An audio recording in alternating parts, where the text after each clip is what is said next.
तुम लोकप्रिय बनने लगते हो, लेकिन अब भी तुम्हें पहले खाने का हक नहीं मिलता। लकड़बग्घों के झुंड में हर चीज नेता के लिए आरक्षित होती है। वो तुम्हारे सामने खाता है, वो तुम्हारे सामने संभोग करता है। तुम कुछ नहीं कर सकते। एक दिन तुम शिकार से लौटते हो, सिर खून से भरा हुआ। बाकी लकड़बग्घे तुम्हारी बहादुरी के बारे में फुसफुसाते हैं। तभी एक मादा तुम्हारे पास आती है। वो तुम्हारे शरीर का मुआयना करती है, चारों ओर घूमती है। जैसे ही उसे यकीन हो जाता है कि तुम संभोग करने के लिए तैयार हो, वो अंधेरे में चली जाती है और तुम उसका पीछा करते हो। घाटी के पार, पहाड़ी के पीछे, बांसों के जंगल के किनारे तुम एक छोटे घास के मैदान में पहुंचते हो। धीरे धीरे तुम उसके पास जाते हो। उसकी पूंछ उठती है। तुम पिता बनने वाले हो।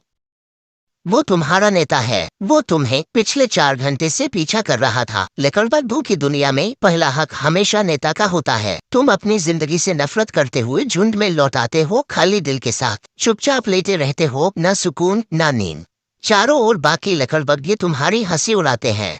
सुबह 5 बजे तुम्हारा नेता और वो मादा लकड़बग्घा अपने हनीमून से लौटते हैं। एक बात अब साफ हो जाती है, जब तक नेता जिंदा है तुम्हें कभी मौका नहीं मिलेगा। इसलिए तुम उसकी मौत की साजिश रचने लगते हो। तुम चुपचाप उसके पास जाकर कहते हो, नदी के पार 3 किलोमीटर उत्तर में नीम के पेड़ के नीचे एक मरा हुआ जंगली सूअर पड़ा है। मैं अभी वहीं से खाकर आया हूँ, लेकिन वो इलाका शेरों का है। तुम्हारा नेता बिजली की तरह दौड़ पड़ता है, बिना किसी को बताए। शाम 4:30 बजे उसका शव वापस आता है। पूरा झुंड चुप रहता है और उदास, लेकिन तुम नहीं। तुम उसी जगह, घाटी के पीछे, पहाड़ी के पार, बांस के जंगल के किनारे। हाँ, तुम इसी वजह से जा रहे हो। तुम खुशी खुशी अपने झुंड के पास लौटते हो, फिर एक चट्टान पर लेटकर आराम करते हो। लेकिन तभी एक चौंकाने वाला पल। वही मादा लकड़बग्घा अगले राउंड के लिए तैयार है, किसी और के साथ। जंगल में जिंदगी ऐसे ही चलती है। कुछ हफ्तों बाद तुम अपने झुंड के साथ शिकार पर निकलते हो। आगे कुछ शेर एक भैंसे पर दावत उड़ा रहे हैं।